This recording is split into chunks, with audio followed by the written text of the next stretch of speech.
So as we begin discussing poisonous plants, poisonous plants are important to be able to recognize. They can cause a wide variety of symptoms. Some cause sudden death. So we really want to make sure we identify them and keep them away from our horses.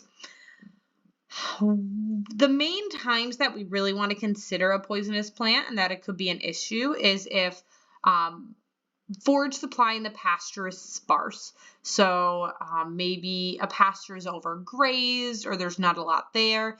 And that might be a time a horse might consume a poisonous plant. Because overall, for the most part, unless you have a really weird horse, they tend to avoid them, right? They kind of are like, I just am going to stay away from this unless they don't have a choice.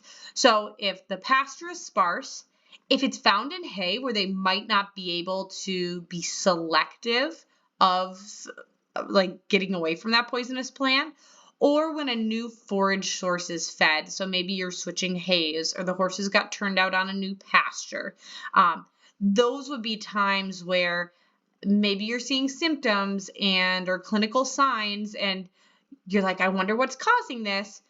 If the forage has changed, if they don't have great access to ideal forage, those could be red flags. But unfortunately for our horses, they do just kind of like to kill themselves or get injured. And so there is a large variety of plants that can impact them. Proper pasture management are going to be really the best practice to prevent or eliminate many of these plants. Inspect the pasture. Don't forget the fence line. That's where we find quite a few of ours within our area. Is we kind of have this prairie that's not quite ours right behind our house and a little bit of a wooded area. We'll find wild parsnip out there. We'll find Horreolism kind of right along the fence. And so making sure you're checking the fence, you're walking the pastures regularly to help manage these poisonous plants. Okay. There are a few removal methods that we are going to have when we are considering our plants, which really also falls under our weed control. And so we'll have more of our mechanical removal like mowing or pulling. We'll have our chemical removal such as herbicides.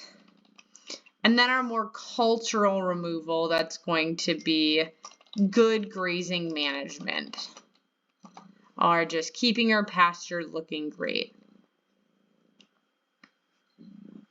Okay, so those are things to consider, but ultimately just kind of getting a feel for those poisonous plants, knowing the clinical signs, knowing that they could be delayed for, 12 hours, like periods of time, and then being able to ideally prevent it, but knowing how to manage it if it does become an issue is going to be critical.